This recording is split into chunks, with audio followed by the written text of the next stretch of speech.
In a world where dialogue often seems polarized and closed off to diverse viewpoints, the Crackin Backs Podcast stands as a beacon of open conversation and enlightening discourse. In our latest episode, we delve deep into the contentious realm of evidence-based medicine with a true pioneer in the field of sports chiropractic care, Dr. Stephen Perle. Join us as Dr. Perle, who boldly stepped into the limelight during a transformative era for chiropractors in 1991, shares his groundbreaking journey and provides a keen insight into the shifting paradigms of healthcare. From the perspective reflections on the legacy of intuition-based medicine to his views of what true evidence-based medicine should be all about.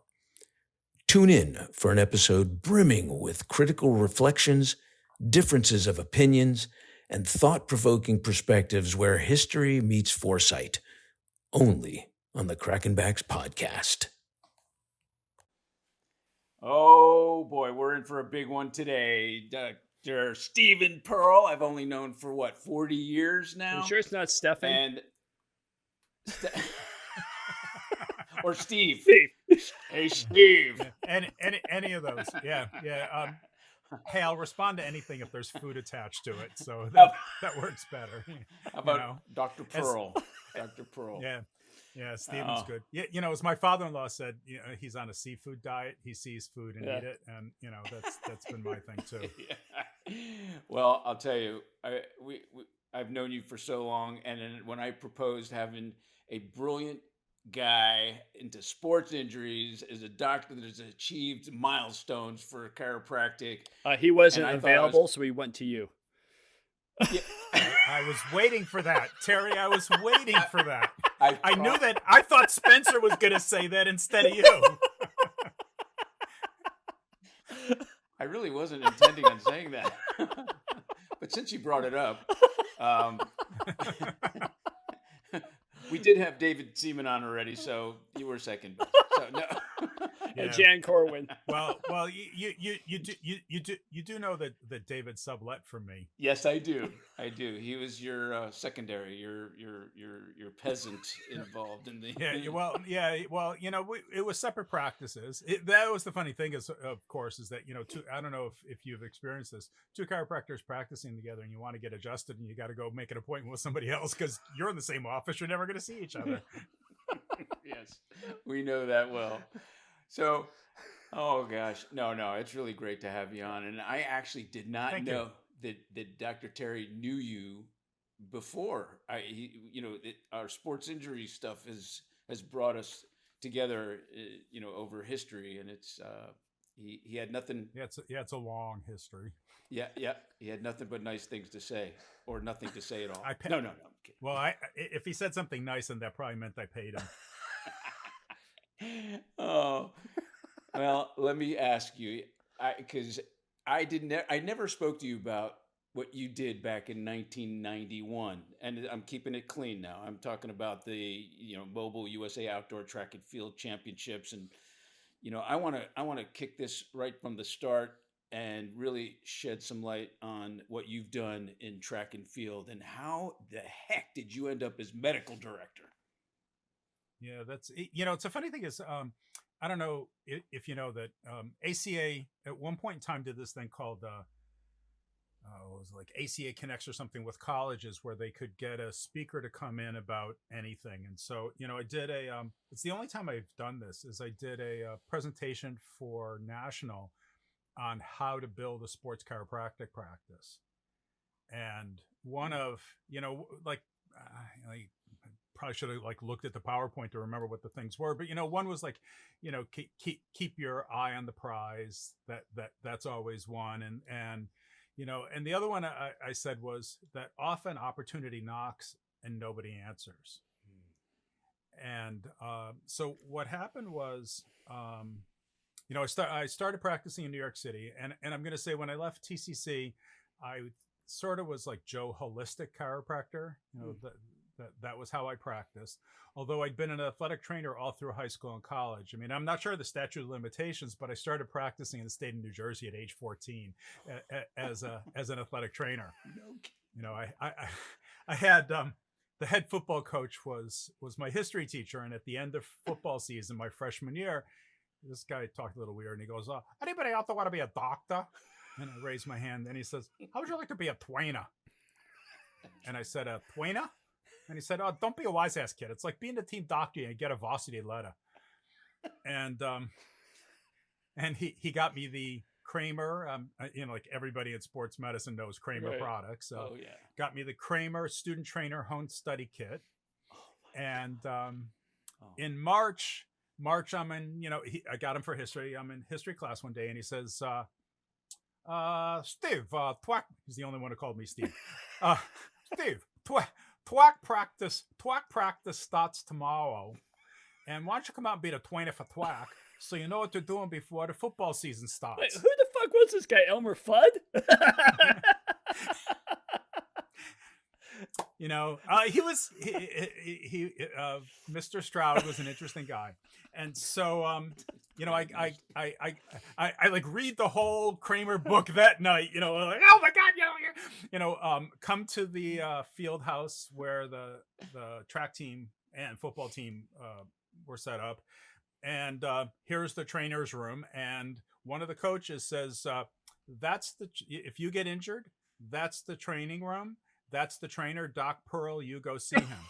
And so from the time I was a freshman in high school, you know, it was Doc Perle. And actually my senior year in high school, I had a freshman on the football team who had, first it was heat cramps, and then it was definitely heat stroke. He lost almost 30 pounds in water weight in the one day. Oh my God. And yeah, so that's the first life I can say I actually saved. And so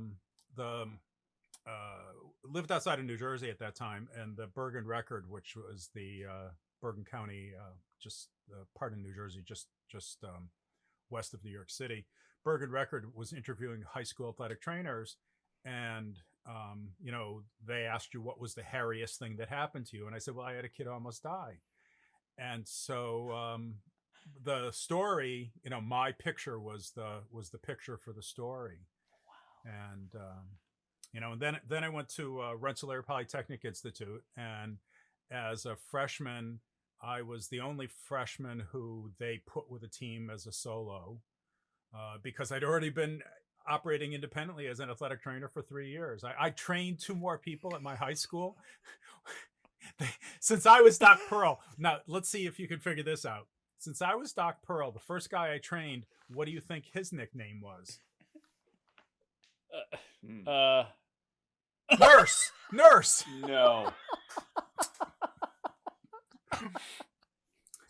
Yeah, he was. No. I mean, he was a year ahead of me, so I'm a sophomore and he's a junior, and everybody calls me Doc and they call him Nurse. That's classic. Oh my gosh. Yeah. Did they have concussions back then? Oh yeah. Hey, well, did you see on Facebook about mine?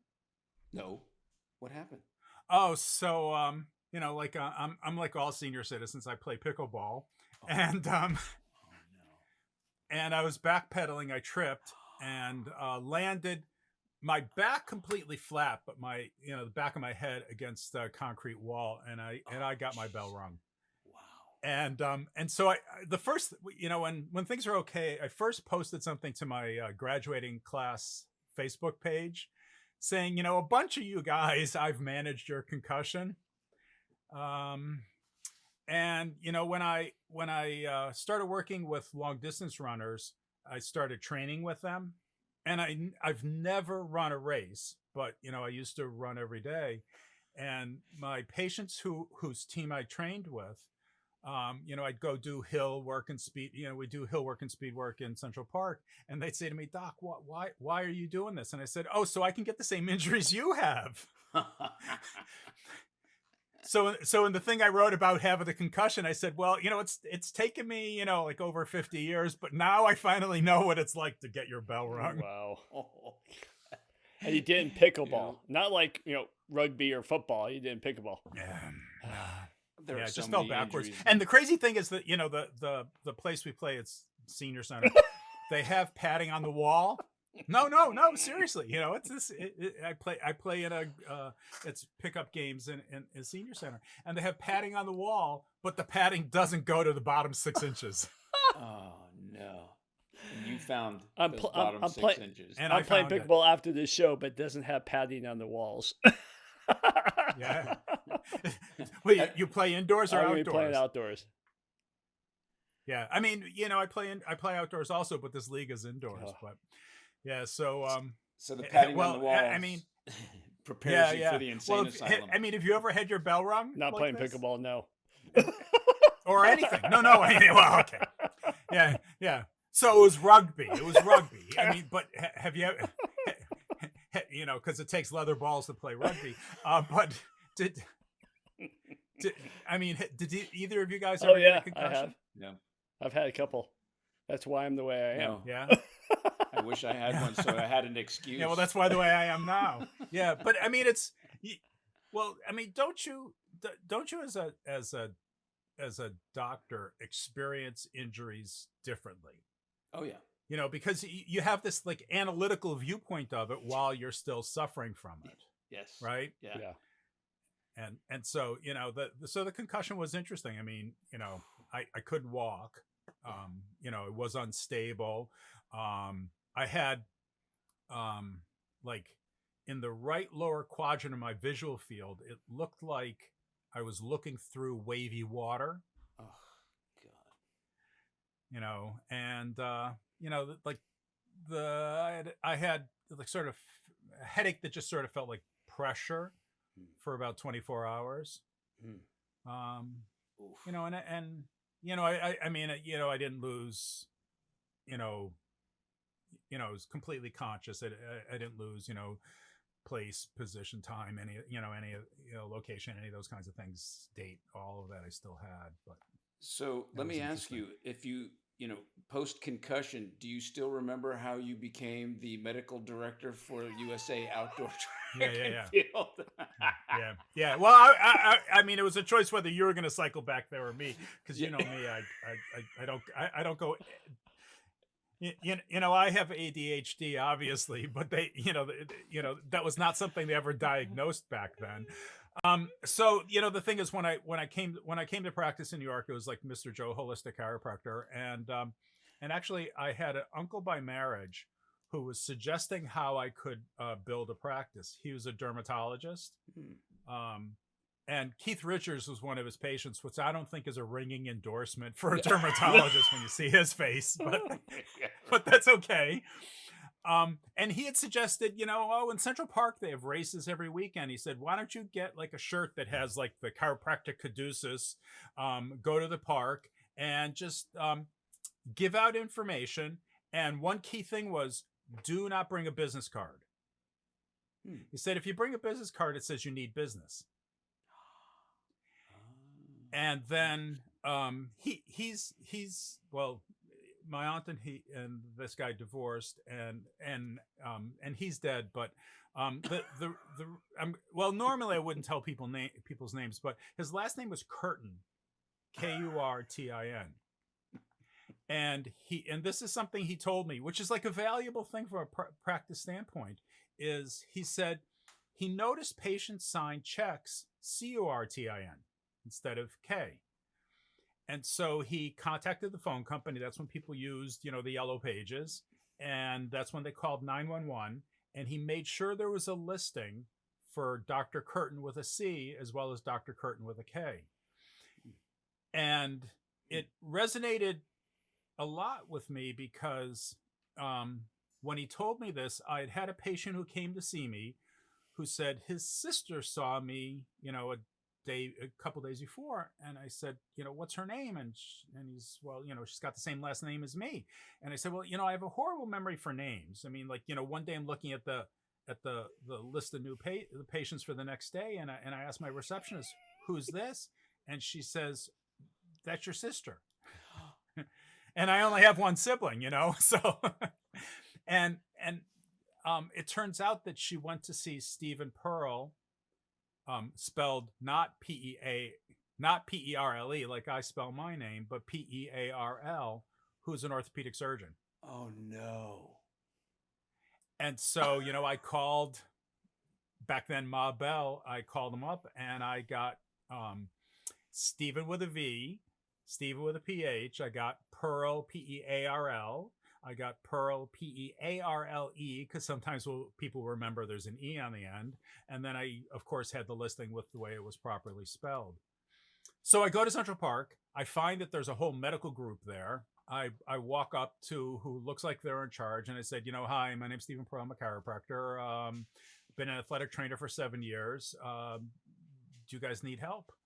And they were like, hell yeah, we always need help. And so this is another part of like building the practice. It was consistency. So I went to races in Central Park come hell or freaking high water.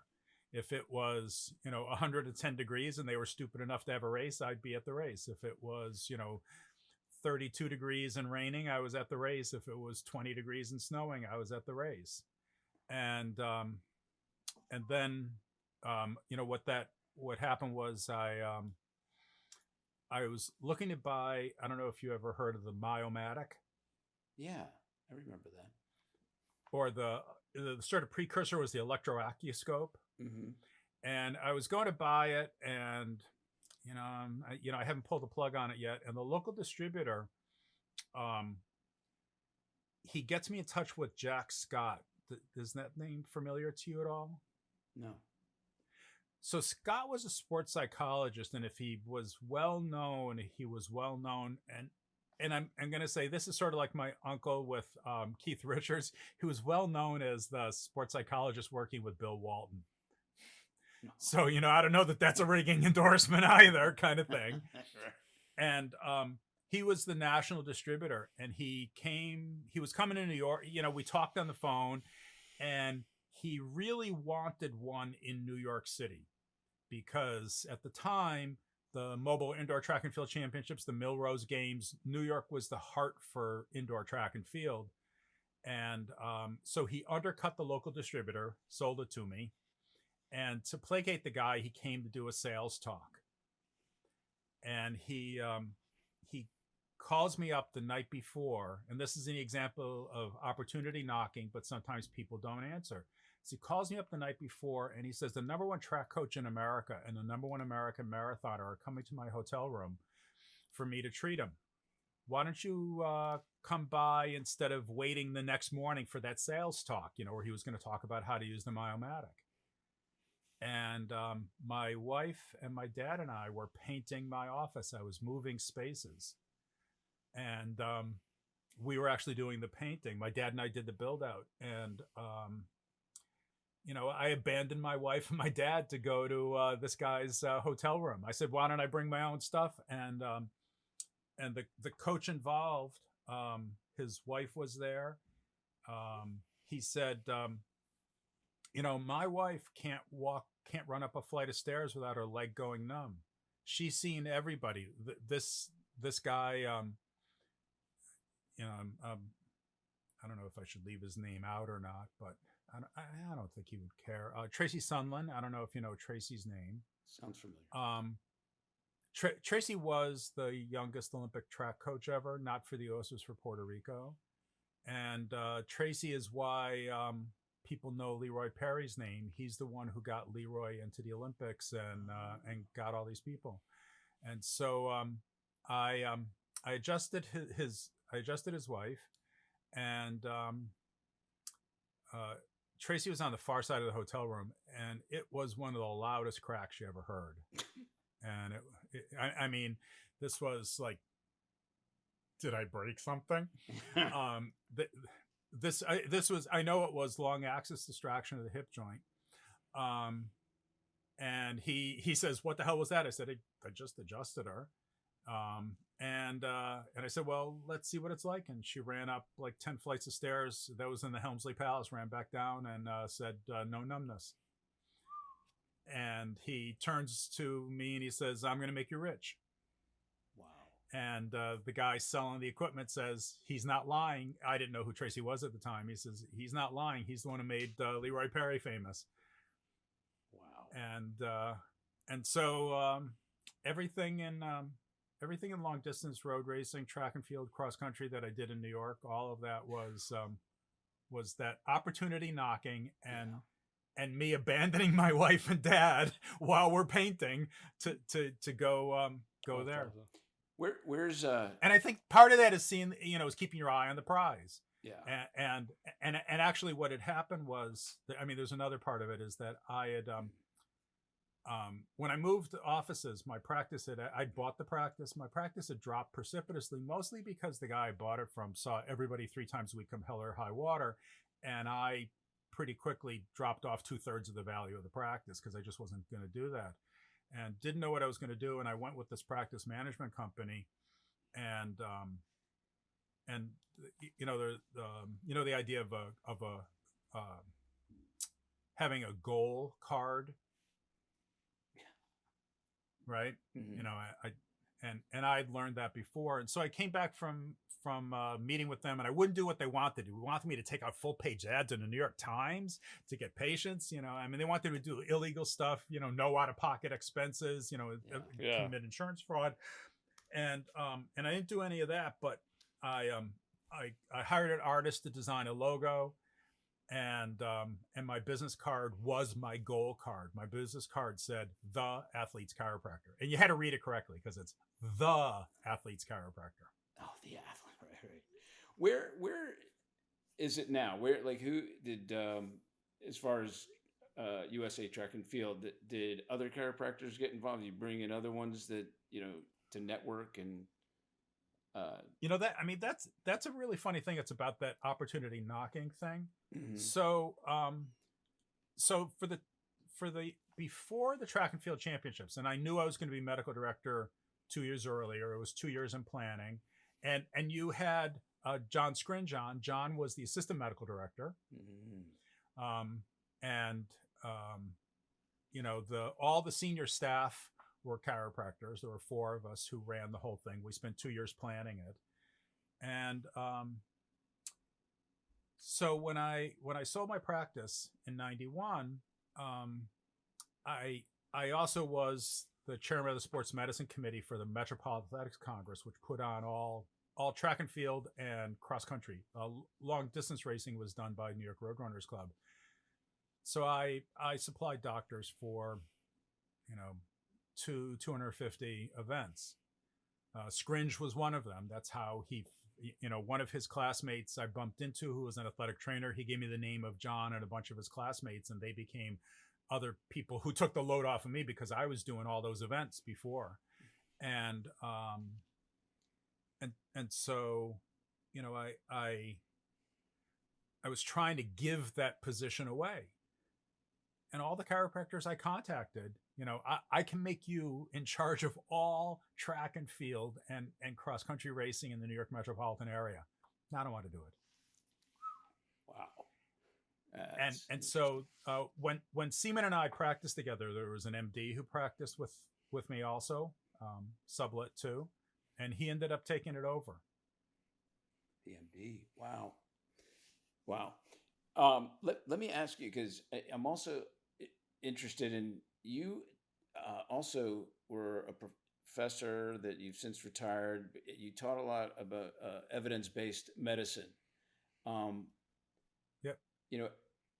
I want to ask you about that because evidence-based medicine is under fire.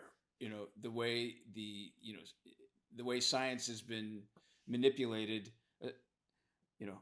Based on what we've seen with the pandemic, what does evidence-based medicine mean to you, and how do you feel about where it's at this point in life? Well, I think I don't know if you knew this. I wrote an ethics column for Dynamic Chiropractic and ACA News. Between the two of them, I wrote 150 different articles, and I talked about. So the American Chiropractic Association, was going to develop a new code of ethics, and Steve Baker from Arizona and I were on a ACA committee. We wrote the code of ethics, and I come to Washington for the ACA House of Delegates meeting, and my good friend Keith Overland, who's like 15 minutes away from here, Keith catches me as I walk in the door, and he says to me, "We are going to have a floor fight, you and I." And I said, "Why?" And it was because in the preamble, I think we said that the doctors of chiropractic should practice using principles of evidence-based practice and best practices. And Keith says to me, "Nobody likes the evidence-based practice. They hate that. That's what they think insurance companies are using as, I'll say, a cudgel to beat them over the head and not pay them." And I said, "Are you keeping best practices in?" He said, "Yeah." I said, "Okay, we're cool." Well, Means the same damn thing. in 1993, evidence-based medicine was first introduced, and it failed, and that's part of the reason why. That's not true. Then what is? That's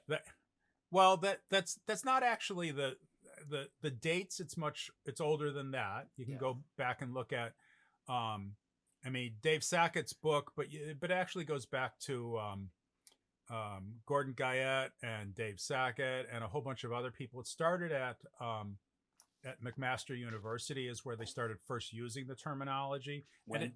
When was that? Because it first appeared in publication in 1993. I'd have to look it up. Okay, all right. But you'll see it's older than that, and it didn't fail. It was quite successful. I got a FCER grant, and I was at a conference put on by, doesn't exist anymore, the Agency for Healthcare Policy and Research, which the orthopedic surgeons got rid of after they said that spinal manipulation was good for acute low back pain. And I was at the conference, and the dean of NYU School of Medicine was talking about the penetration of evidence-based practice throughout the medical school. And he said the problem was, if you had one faculty member who said, "Oh, I think it's BS," then students would gravitate to them and they wouldn't buy into it. Mm. But it is, the people call it the three-legged stool, which is best available external evidence, doctor's expertise, and patient's values. I hear so often in social media that when chiropractors talk about this, they mischaracterize the doctor expertise part of it. And they'll say, "Well, I've been doing the Fluffernutter technique I was taught at good old Fluffernutter Chiropractic College, for 40 years. That's my expertise. Therefore it's evidence-based." And that's not, because if that was evidence-based, then what do we need the evidence for? We're just going to do the Fluffernutter technique. Mm-hmm. And evidence-based from the doctor expertise standpoint, I'm going to say sort of fits in two ways. One is, and I used to talk about this all the time with my students. So you guys know, somebody with a really bad disc walks in your office, and you look at him and you go, "Disc." Right? You've seen enough patients. You walk in, you say, "That's a disc." Now, you don't write that down as the diagnosis, but in your diagnostic pathway and what questions you're going to ask and what tests you're going to do, you're going to start with the ones related to disc. And if you start asking questions that don't sound like disc, then number 2 or number 3 in your differential diagnosis is going to pop up a little bit higher, but you're still going to do the testing to either rule it in or rule it out, and the same with number 2 and number 3. When a chiropractic student who's got no experience sees that same patient, they go, "Oh, holy crap. And then they have a whole list of what they think it is. And then when you see their questioning is like bonkers. It's coming from all over the place. It's not, does the pain down your leg, does it get worse when you cough, when you sneeze, when you defecate? It's just a starting point from a question standpoint. It's like coming from left field. That's because they don't start off with a heuristic, a model of what that looks like, so they don't have experience. So evidence-based practice should take the experienced practitioner and speed them through a diagnosis, not that they can't be wrong in what their first impression was. When it comes to treating the patient, the place experience comes into play is when there's no evidence. Well, this is what's fascinating, is because before 1993, it was all intuition-based medicine. So the seasoned doctor, had the perspective based on history. Oh, this is what it looks like. This is what I've seen before, and this is how I treat with success.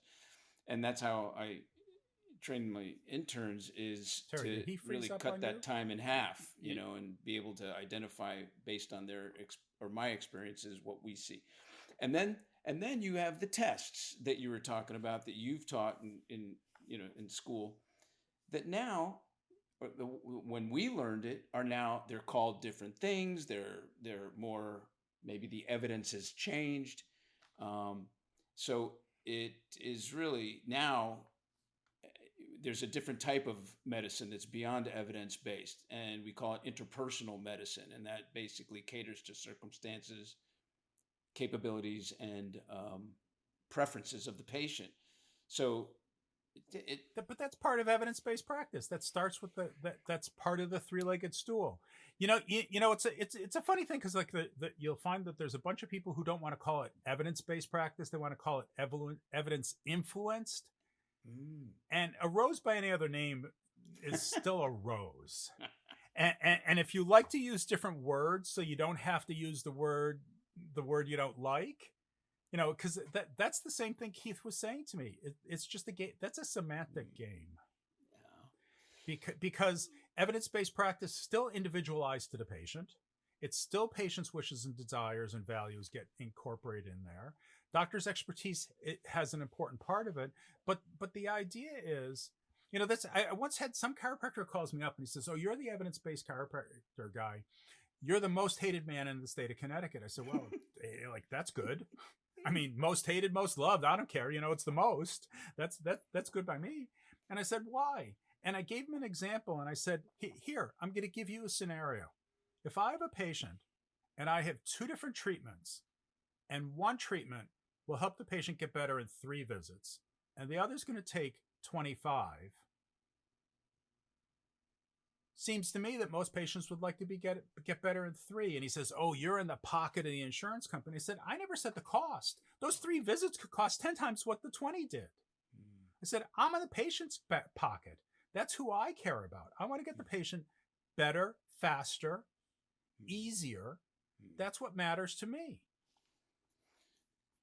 Well, let me backtrack for just a moment. So, sure, the pandemic has really created an environment where evidence or science or the research has been under such scrutiny, and the truth has been slanted, and then you got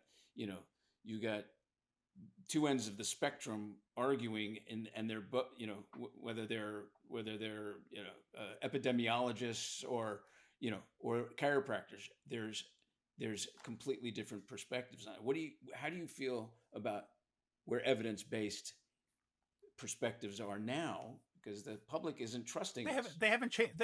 It hasn't changed at all. The public isn't trusting us because a bunch of politicians started saying things that are BS.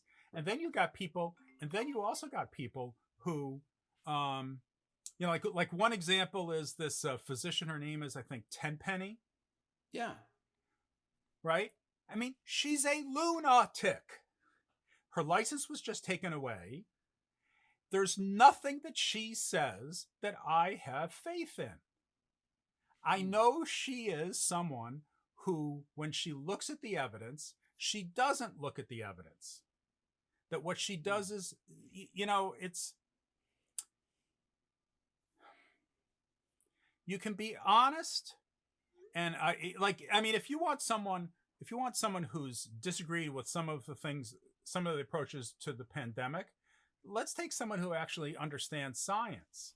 Because a lot of these people who say, "I did research, I look for stuff," these people don't understand the nature of scientific research. They don't understand the nature of cause and effect. They don't understand epidemiology. And if you don't understand these things, then you can get to sound to other people who don't understand it like you're brilliant when you're entirely full of crap. I mean, it's much like it, I don't know if you've heard of this group called Science-Based Medicine. Do you know them? Heard of them? So what do you know about them? Not enough. Go ahead. What are you going to say? Okay. Well, you don't want to know anything about it actually, but science-based medicine is this rabidly anti, they call it quackery group. And they have whole web pages about chiropractic care and how, it's BS and everything like that. And first of all, I call these people science dilettantes because they use science to try and support their argument, but they don't actually know science well enough to do so because they've never done science. Science is not something, science is a process by which we acquire better and better knowledge about what is truth. Science doesn't tell us the truth, it leads us towards the truth. And good science is self-correcting and it changes progressively as we go along. Like I'm going to tell you that I know, because I know when you went to TCC, that you were taught the energetics of the sliding element theory 180 degrees out of sync with how the best evidence is today. Was that because, Dr. Slack, who taught it to you, Jim Slack, who taught it to you, right? How's that for a memory? I remember that. Was good. Was it because Slack was an idiot? No, he was not. It's exactly what it said in Guyton's Physiology. But the nature of science is that science grows by destroying past knowledge.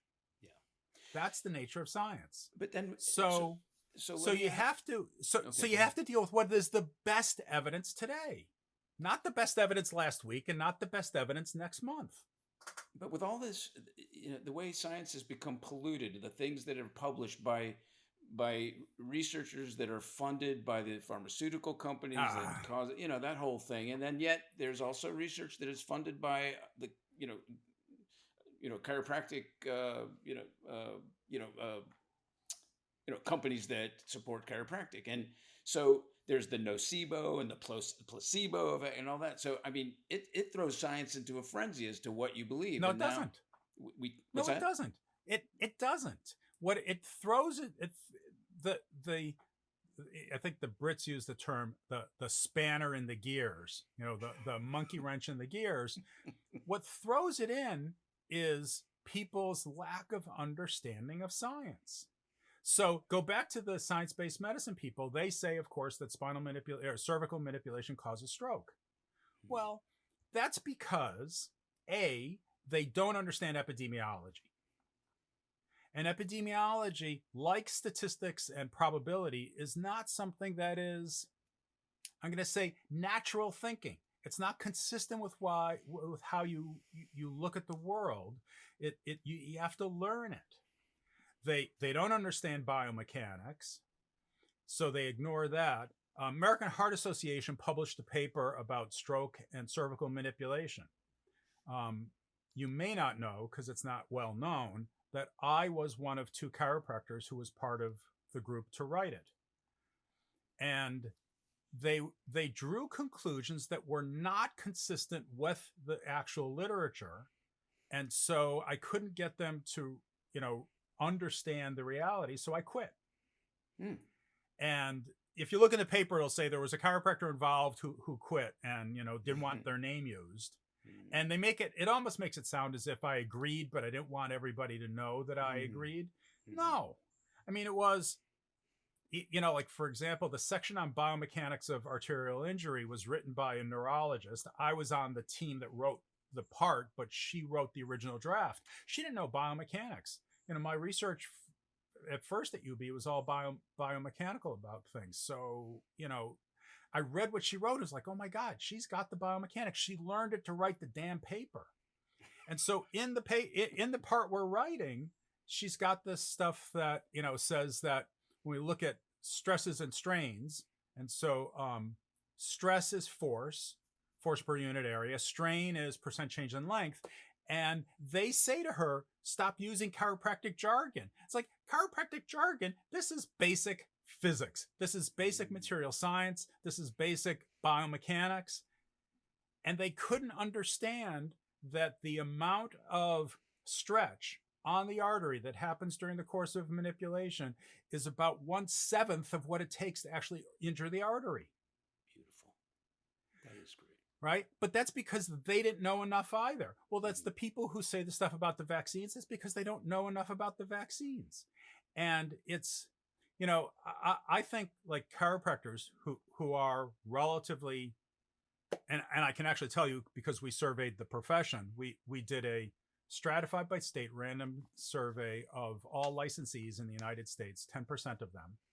And I can tell you that approximately 40% of them think that vaccines are not, like the question was something, like overall, do vaccines provide, benefit? And 40% said no. That's what I thought when I left chiropractic college until I started learning things. And you're going to wonder, how do these two things come together? The psychology of people who've had strokes that they think is caused by manipulation is identical to the psychology of people who think they or their kids were harmed by vaccines. It's they have some negative outcome, whether it was caused by this or not, and they want to blame someone. Right. So I have a question for you. Yep. And that is, Yep. Do you feel that every person on the planet should get a cervical manipulation? No. Okay. I don't think everyone on the planet should get an adjustment at all. Do you believe that every person on the planet should be vaccinated? No. Okay. That's all. I rest my case. I mean, I think, I think, well, I think the ubiquitous application of any therapeutic intervention without looking at the circumstances of the individual is stupidity. Absolutely. I agree. And that was accidentally written in your New York Times by a medical doctor during the pandemic, and I was surprised it got in there. And that is simply that what happened to the examination process to qualify if a patient should get a vaccine when they're just arbitrarily injecting everyone. So my thought was, why doesn't everybody get cervical manipulation? Yeah, but the thing is, so if we want to deal with it that way and be objectively scientific about it, first of all, we know that the vaccines have a remarkably good safety record. And we also know that if we're dealing with the vaccines for COVID-19, they have a remarkable record of effectiveness. We do not know that for cervical manipulation. And we do not know that cervical manipulation is therapeutically beneficial for individuals who do not have, I'm going to say, neck pain, headache. We don't know that, like the straight chiropractors believe that we're going to get innate intelligence to become in9 intelligence. Oh, I never heard that. Innate. Well, you know where I got that from? I got that from an FCA meeting because there was like a company selling clothing, and they had hats that said N8. Oh gosh. So I said, okay, let's have N9. Why not? Hey, let's do like Spinal Tap. Let's do N11. Yeah. For those listening, we're referring to a play on words as innate, INNATE, innate intelligence. And so Dr. Perle thought of N9. Take it one step. Or N11. Did you see Spinal Tap? The amplifiers go up to 11. So, let's do N11. But the thing is that we just don't have the evidence that every human being needs to be adjusted. Steve, do you think do we have the evidence that the vaccine is effective? I mean, obviously there's certain people that have certain conditions that say they shouldn't get vaccinated, but as a general rule, the vast majority of people should have. I mean, in your state of Florida, the death rate was higher than it was in other states because of the attempt to say vaccines are bad and we don't want everybody to be vaccinated. I mean, we know this. We also know there's very good evidence that if you're a Republican, you're more likely to have died after the vaccine came about than beforehand. And there's good epidemiological evidence. Before the vaccines, the likelihood of dying, whether you were a Republican or Democrat, was identical. Once the vaccines rolled out, if you were a Republican, you're more likely to die because they stopped getting the vaccines. And the interesting part about it is that the overall, between Democrats and Republicans, the overall, I'm going to say, anti-vaccination attitude between both groups was substantively identical. That the far left didn't like vaccines before COVID, the far right didn't like vaccines before COVID. But what happened was the Republicans kept saying, it's just the flu, it's just the flu, it's no big deal. And if it's the flu, do you need vaccines? And so the relative rate of vaccination between counties that were more Republican than more Democrat was much lower penetration of vaccines in the Republican counties, and the death rates were up, and they show it. I saw the statistics, and unfortunately, we've inherited a lot of your population in both California and New York because of your belief systems, and our economy and our education has is much further along than both of your states. Just an FYI. So the results are our governor had a different perspective and had provided a opportunity for us to do, he recognized chiropractors as essential services. So we were able to stay in practice, and I did, and it was great. But I want to get back to let me ask you. Hold on. Well, okay, hold on. And I get that it's a business, and it was better for your business. And so, if you like him because he was better for your business, I get it. But from a health policy standpoint, the data are very clear. He was not good for the state of Florida. Oh, I don't. Okay, that's what everybody else says. But yet, I know. Because you know what? New York, people New lie York with statistics. Listen, bottom line is there's a mass of people that moved out of your states to come here because we're thriving now, even in education and in education, because we of course know how slavery was good for slaves. That's Florida education. Give me a break. That's like I heard someone recently saying, so here's DeSantis's view. Slavery was good for slaves, and the next thing he's going to tell us is that the Holocaust was good for us Jews too, right? Come on. Okay, and your governor's perfect. All right, so let me ask you the perfect politician doesn't exist. Let me get back to it, especially in California, but that's another. I agree on that one. I know you do. Is there a significant amount of research on spinal manipulation, on spinal manual manipulation, and also done by osteopaths, even to quantify, the effects of spine? I mean, I imagine you even lecture on things like that. I'm actually more research. I'm taking time out of writing a textbook because I am writing the new edition of chiropractic technique by Peterson and Bergman. So I'm well invested right now in the literature on this. So, I used to in class show this particular paper by the lead author his name was Assendelft. And if you saw the abstract and what appeared in the media, is the abstract said there's no evidence to show that spinal manipulation is more effective than standard medical care.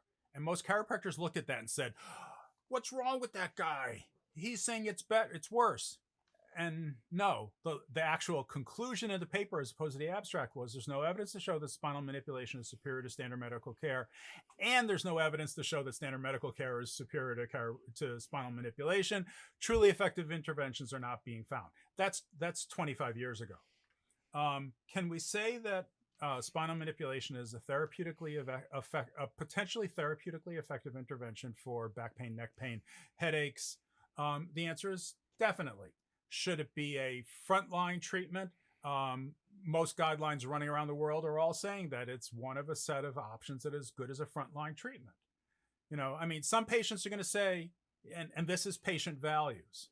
Some patients are going to say, I don't want to go see a chiropractor, because the only chiropractor I ever heard of was these two guys, Wayman and Barron. I don't want to see those guys. Not them. Perle I'd like, but he's not in California or Florida, so forget that.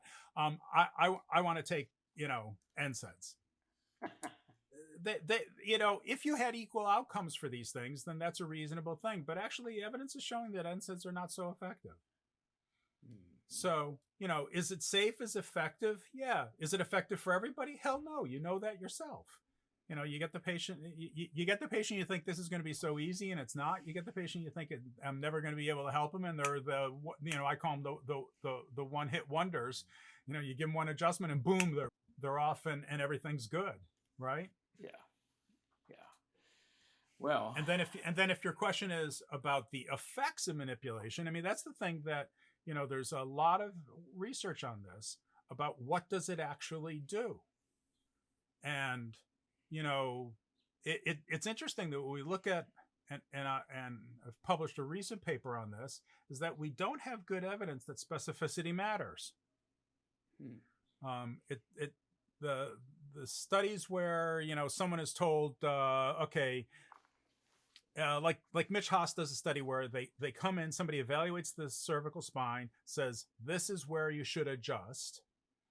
And then the patient is randomized to getting adjusted there or elsewhere. And the person who does the adjustment doesn't know what the original doctor said, and they get the same outcome. Okay. So I have a question for you that I've been curious about. So there's a very popular podcaster out there that does not seem to believe in chiropractic. We won't mention who it is, but he is probably one of the most popular podcasts in the country. I'm happy to say I've never listened to that person. Yeah.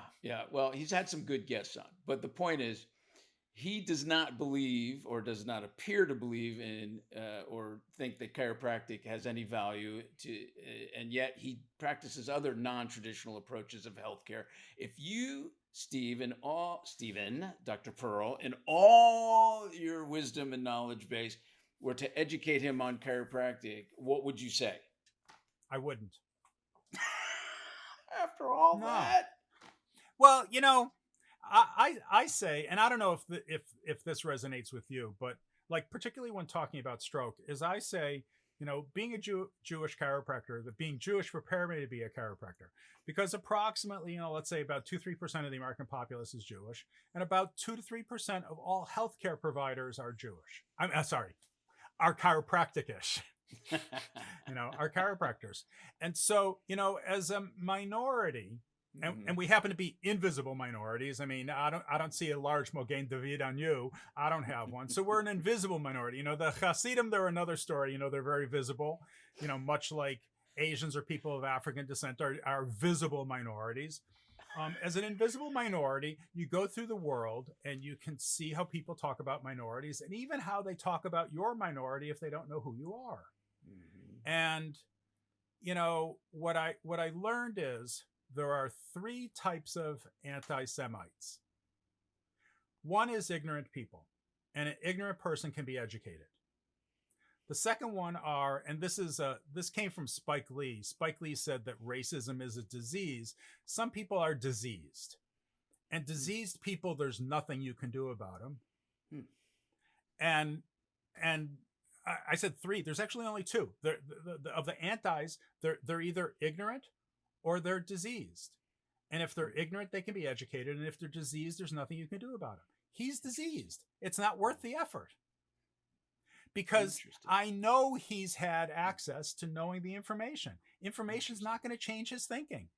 That's Dana Lawrence, who was teaching was at National for years, then Palmer, now at Parker. Dana tells me he was at a debate the students held on vaccinations. And he walked into the room and he said, I got a question. For those of you who don't think vaccinations are safe and effective, is there any evidence I could give you that would change your thinking? Raise your hand if there is. And nobody raised their hand. And he said, well, then therefore there's no reason to debate. Because if the evidence won't change your thinking, why bother? Interesting. Now, if you said to me instead that there was someone who espoused, I'm going to say a generally anti-chiropractic viewpoint of the world, and then said, well, okay, tell me why I should see a chiropractor, that's a different question. And to them, I'd say, well, first of all, I'd say, if they say to me, like, why do I believe in chiropractic? My answer would be, I don't believe in chiropractic. Like, chiropractic is not a religion. You believe in things that you have no evidence for, right? If you believe that the Torah is the law, like Orthodox Jews would get mad at me because I'm not I'm not a completely ignorant Jew. I understand a lot about my religion, and I don't yet do what it says. They get mad because they're saying, here, this is the word of God. How can you not do what the word of God says? Well, the answer is because I don't believe it's the word of God. I don't have that faith. So I don't have faith in chiropractic. I don't believe in chiropractic. But what I know is that there is compelling evidence that tells me that the care that we provide for mostly, I'm going to say SRD, spine-related disorders, I'm going to use Don Murphy's terminology, that the care we provide for SRDs, for people who are competent and up-to-date and use the evidence, is better care than they will find in most other places, except for other people who are doing the same thing. Because could a physical therapist do as well? Could an osteopath or an MD do as well? The evidence is out there. They can do what's best for a patient. They can deal with the person's psychosocial issues. They can deal with motivating them. They can create good therapeutic alliance. They can, get them to exercise. They get them to be more self-reliant. They can add mobilization or manipulation. They can get them to do these things. If the person's got a disc problem, get them to do McKenzie exercises. They've got, peripheral neuropathy, get them to do nerve flossing. They can do all those things also. But I think chiropractors, some of them have got the big idea that they can do this, and others have the skill set that needs to be tweaked a little bit, and then they can do this much better. Okay, so we talked about. Gosh, I want to go into our rapid fire questions, but I gotta ask this one thing and try to keep it brief. Sure. I know your wife's an attorney, and she probably has some influence on your thought process, and I hope so, because I'm going to ask about, have you ever considered the fact that there's professional prejudice against chiropractic, but nobody's making a big deal about it? Because if I use the, a slang to refer to a certain race or creed or religion, I'll get in trouble. But yet, right, medical doctors are telling us that we're quacks. Well, 1983, I'm at a cocktail party, and MD and I meet each other. He, hi, I'm Dr. Jones, I'm a medical doctor. Hi, I'm Dr. Perle, I'm a chiropractor. He drops my hand, spins on his heels 180 degrees, and walks away from me. No. But by 3 years later, I have an MD who's practicing with me. I've practiced with MDs. I've been the medical director of events where I'm in charge of our MDs, and everybody's fine and good. So, have I experienced the prejudice? Yeah, I have. And that's why I say they can either be educated because they're ignorant or they're diseased. But I also think, and I think here's another example of where being a Jew informs how I think of these things. If you say the mass migration of Jews that came in the latter part of the 19th century, early part of the 20th century until the 1920 when the law was changed, they came in, and the second generation, I want to go to Harvard, I want to go to Yale or something like that, and hey, we're only going to let a few lucky Jews in. And we're not going to let you in our unions. We're not going to let you do this. And what they said was, cool, we'll create, Hofstra, we'll create Brandeis, we'll create Yeshiva University. We will create our own. The Irish, when they came to America, they were horrible Catholics supposedly, and so they can't do anything. And what did they do? They created Notre Dame. They created Boston College. They said, you don't like us? Good. We don't give a crap. We'll go on. And I think the problem becomes when you let people say bad things about you, and you don't respond to it. That's like the value of the Anti-Defamation League. And two is you let it affect you personally, psychologically. And so you have to say, you know what, that MD is diseased. Maybe he or she or they are the reason why some hospital won't hire me or some, practice won't refer to me. Okay, you know what? There's more fish in the sea. I'll go someplace else. There's nothing I can do about them because that person's diseased. And eventually the diseased one will go away and someone who's not diseased will appear. And I think, the chiropractors in the VA are changing the world for chiropractic on a daily basis because 50% of all MDs in America do their training in a VA hospital, and they're seeing what's happening. When we first went to Washington and I participated in the lobbying, we got, I believe it was 7 chiropractors got hired. There was 1 per VISN, the area regionalization within the VA. And now I think there's over 350. They went from starting with like 2 or 3 residencies to I think there's 7 or 8 residencies. I have so many of my former students who are working in VA, people who are working in DOD. They went kicking and screaming, not having us. But then what happened was they saw the evidence.